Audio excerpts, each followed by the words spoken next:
Alright everyone, welcome to the second video of week 5, and where we're working with Ladybug. And I'm going to show you guys really quickly 2 or 3 of the other actually sort of cool things that you can do with this in terms of site analysis that might be more readily useful to you guys right now. Not to say that these aren't useful, but these are actually really more ET oriented things. Alright, so one of the really easy, simple ones that we can look at is here, under the environmental analysis, number 3, the view rows. So this component actually lets you specify a point and see what parts of it are blocked by vision or not. And it's really simple. So we take our context file, our context geometry that we had earlier, push it in here for the context, right? The plane is a generic XY plane, and you need to give it a radius, and that's more or less it. So let's give it a radius of, in this case, let's say 100 radius, and you'll see actually something pop out already. The center point is somewhere over here, so you can see everything over there.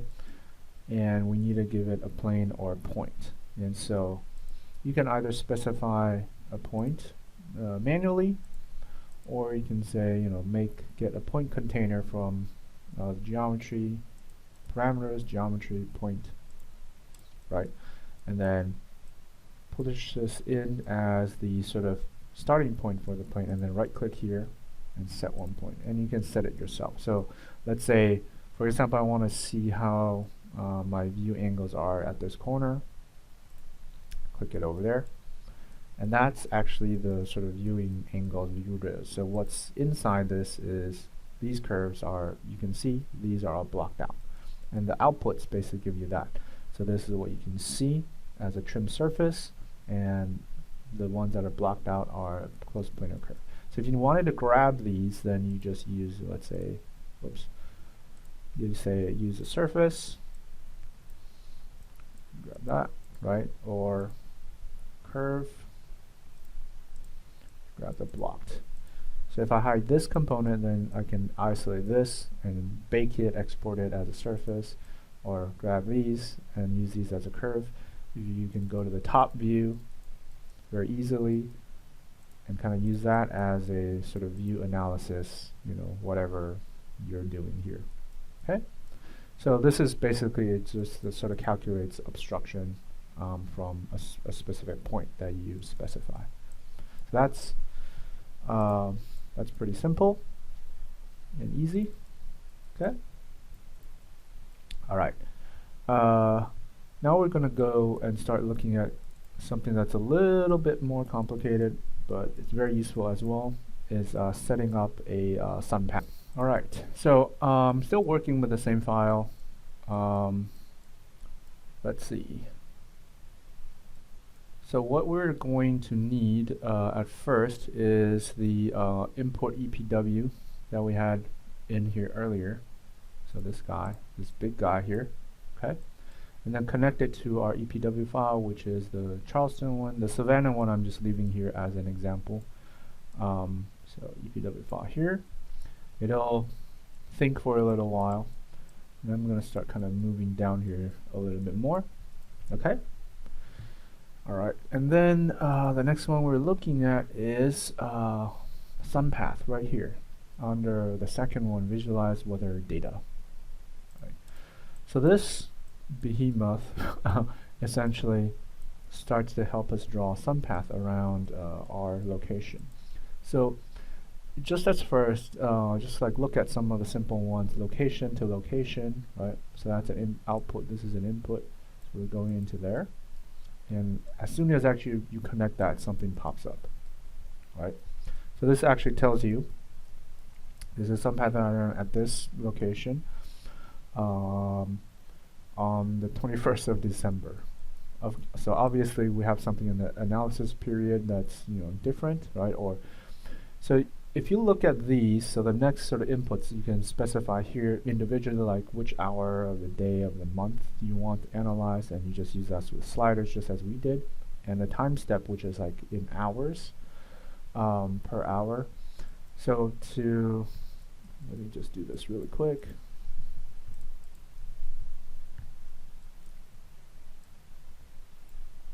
Okay. So if you actually do this manually like this, oops, actually this is reversed. Hours up here, day, month. Okay, so month, day, and hour. Okay, and you get this saying it's nighttime, right? Obviously there's nothing. So hour, let's move it here.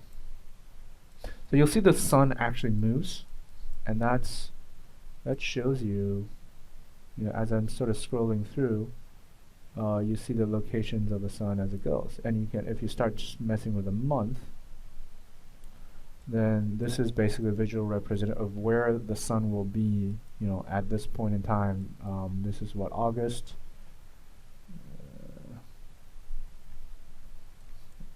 June, July, yeah, August 31st at 2 p.m. That's the sun vector, or the sun location.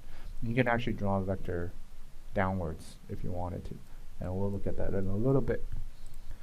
Okay, so this is what these inputs does. However, the analysis period, this is only if you're looking at a specific point in time, right? A specific hour of the day, of a given month, right? But if you're looking at a longer period, then you need to go back and use this analysis period thing that we had set up earlier, right? And you'll hover, if you hover over it, it will say that it basically inputs here will override the hour, day, month inputs above. Okay, so you can use either or. It really doesn't make a difference. Just like one of these is for one specific time in the day, one of these is for, if you use this, then this is for a much, let's say in this case, a much broader period of time. Right. So I will just copy this whole thing, pull it down here, and use this in the analysis period. So you'll see when I do that, it'll think for a little while as well, because it's basically right now trying to put all the, okay, see, now you see all the possible suns in there. When I highlight it, these are all essentially, sun representations. You can change the sun scale here if you want. So let me see, so 0.3.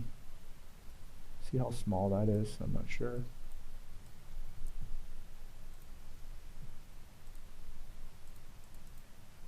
It takes a, maybe 10 seconds for it to redraw. Okay, that's a lot smaller, right? So that kind of lets you control the sun scale. The Sunpath scale lets you control the overall the scale of this thing overall. So if you have a larger site model, you can scale it larger, etc., etc.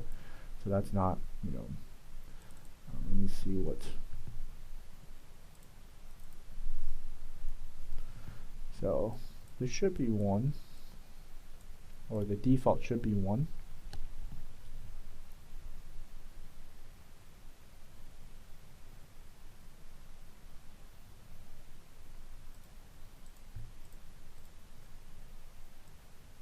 Yeah. So yeah, those are those two numbers. Just so you know, it's pretty simple. If you wanted to be bigger, then putting a bigger number. Okay. Now you'll see that, for example, if I change this to, let's say 6, so we're only looking at half, then you'll only see half of the front half of the year represented, right? And so like this is a very visual way of actually understanding how the sun is moving across your site, what are the angles, how the sun works, etc., etc. Okay. Don't forget that this also has its own sort of north vector, right? So in order for this to be accurate, let's say, because like earlier here I put in a random vector, so this vector actually will need to be here for these to actually match up, right? So just like make sure your north vector direction, see it turned a little. Your north vector directions are correct, at least in this case. Okay? Now, as always, you can kind of use these primitives to grab or just visualize if you need to some of these outputs. So like, let's say the Sunpath curves, if I hide the component, these are the Sunpath curves for mesh curve. And then let's say if there's a mesh in here for the sun spheres, right? These are all the sun spheres, and you can actually bake these into Rhino geometry if you needed to. Vectors, these are numbers, altitudes, azimuths, etc., etc. Okay? So let's re-enable it. So what can you do from here? This is actually kind of an interim step. So you'll see that from here what we can do is actually try to do a couple things. You'll see that I've added just off camera, because I forgot, I added a ground plane to this just so we can kind of see some of the next steps. So one of the things we can do with this, once we have the sun paths, is actually we can look at this. In the work in progress section, there's a shadow study. And this is a really simple one. So basically you give it geometry and you give it a sun vector, and it calculates which parts of the model are in shade and which parts are in shadow, and you kind of see what that does. So in this case, because this component actually takes a while to calculate, I don't want to actually give it an analysis period. So I'm going to disconnect this and just use a single time to do that. And in terms of geometry, it's basically everything in the site, so including our building. So I'm going to grab a brep, set multiple, and basically select everything here, right? So I'll give that as the site geometry, and as a sun vector, you have the sun vector results here. Okay, so it'll take, I don't know, maybe 30 seconds to a minute, like to calculate or so.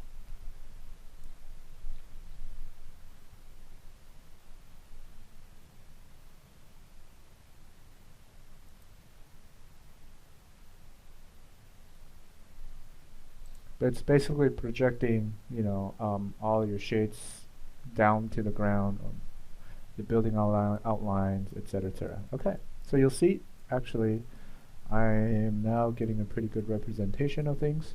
Let me hide this. Right? That's your shadow study. So this is the sun right there. I'll make it a little bigger one. So you can see.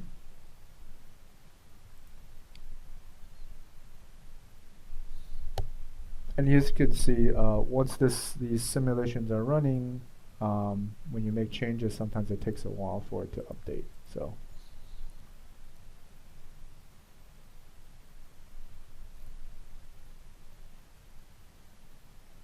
okay, so that's the much sort of larger just sun model really quick, so you can see. All right, now what we can do with this is actually just use a brep container. Connect these, alt drag to copy one and connect those. And so you'll see, and sometimes this will have an error because it didn't close properly, whatever, not a big deal. But you can see essentially one of these is the shadows that are cast, right, on the ground in particular. And then these are basically the faces on your model or your site model that are in shade, right? So these are the shaded faces, and these are breps, so they can actually be baked as surfaces, right? So you can actually have a model. This is the light side, bright side, and this is the dark side. And so yeah, so this is as if we're ray tracing from the sun to all of these angles. So that's one way, actually very precise way you can actually generate a shadow study. So you can change the hour of the day. So let's say 5 p.m. and 5 a.m. is dark. 5 p.m. is 17. So enter, and just kind of give it a couple moments. Let it run.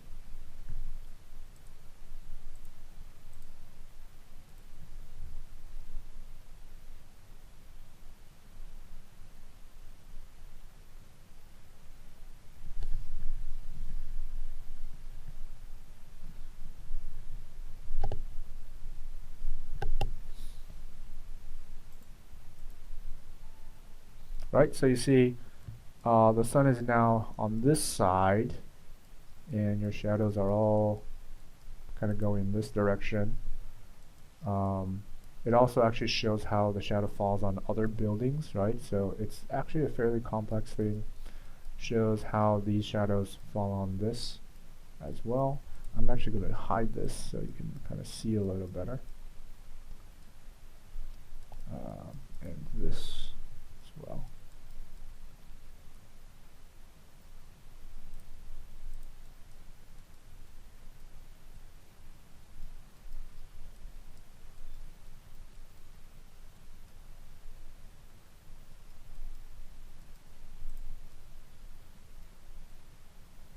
Right, so you can very sort of precisely see which parts are in shade, which parts are shaded by something else. Okay, so that's actually pretty useful. All right, and I'll kind of annotate these a little bit more, but that's the idea. All right, so the last thing, actually, in this sort of abbreviated version we're going to look at is, let's see, where to go, Ladybug, is sunlight hours analysis, right? So the sunlight hours analysis also needs this Ladybug sun path to be calculated first before you can do anything with it. In many ways, it's very similar to the radiation analysis we had earlier, except it actually requires the sun vectors. And so you will need this in order to be able to get to this, the sunlight hours. Same thing north. So let's pull in the north vector that we had set earlier. That was an arbitrary vector. If your file is oriented correctly with y-axis in the north direction, you don't need this, right? Geometry and context. So that's actually the same thing as we had before. So let's actually just pull that. So geometry and then context. And you'll see a lot of these options are actually very similar. So let's just build this all more or less side by side. Grid size 1, distance from base 0.1. I'm going to make grid size 5 to make it easier to calculate for now. Some vectors we will give it later. I'm going to make it parallel. Okay. So need is this. A Boolean toggle into the run it and the parallel. And that's more or less it for now. Let's move it back down here. Okay. And we basically give it the sun vectors, though that's the most important component here. Okay. I'm going to hide these. Actually, I'm just going to disable this.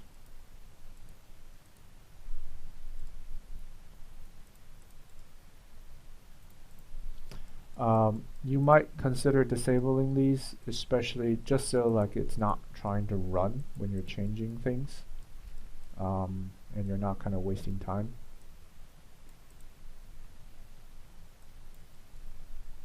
Okay. So let's see. Run this. Okay.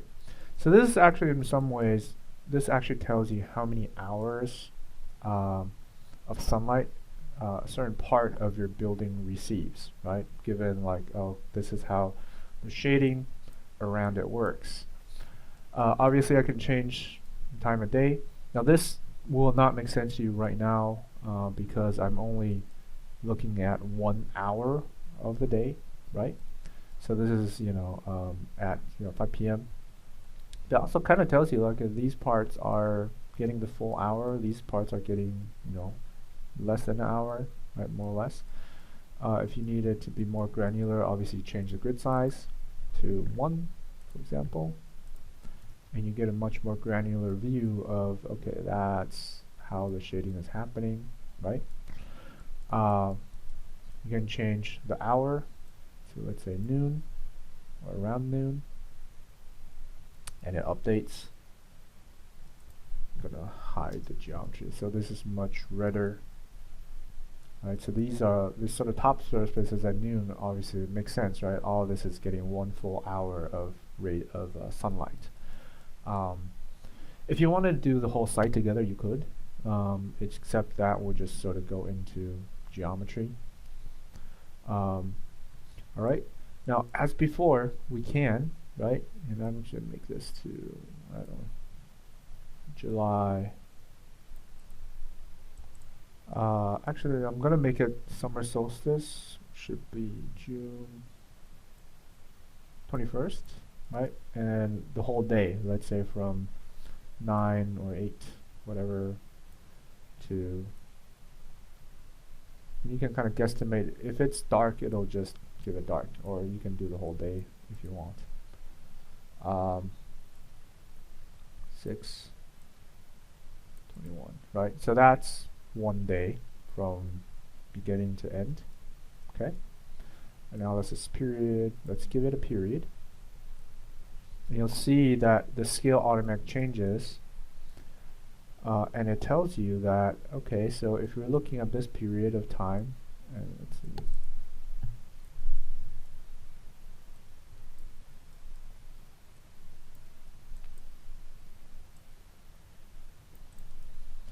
June 21st from 1 a.m. to midnight, right? Conversion to meters will be applied, blah, blah, and documents in meters.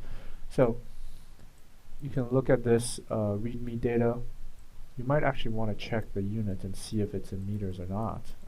But regardless, if it's not, it might do a conversion, unit conversion. But in this case, it tells you, okay, these parts are the parts that get more than 13 hours of sun, and these parts are lower. Right? So you can actually change that really easily. You can actually change the scale of this because this doesn't make total sense. You want to kind of see it in full hours, right? So under, actually I'll just type legend parameters here, which goes into legend parameters. You can actually set a lot of these things, the font size, blah blah. But what we're really actually looking at is this, like the high bound, low bound, which is low bound is here, that's the high bound, and the number of segments, right? So if low bound is 0 by default, or it should be, set data item, yeah, let's just do a panel, make it easier. 0, and high bound, oops, let's say 15, for example. So 0 to 15, and then number of segments should be 15 as well. And push that into the legend parameters.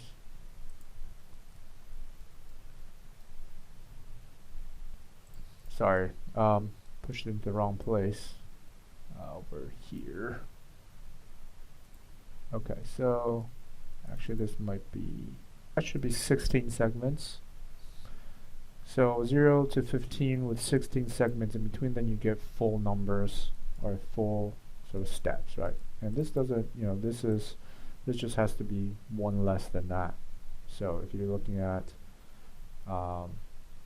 this depends on the situation, like how many hours and whether or not you can get the granularity of analysis you're looking for. All right. So that goes into there, not here. My bad. bad. Okay, so that kind of covers it. We looked at a couple things. We looked at the sort of shadow analysis. We looked at the view rows, and we looked at making a sun path, right? Making the sun path. So this is like one day at, you know, summer solstice, and can do another one at winter solstice there on the other side, right?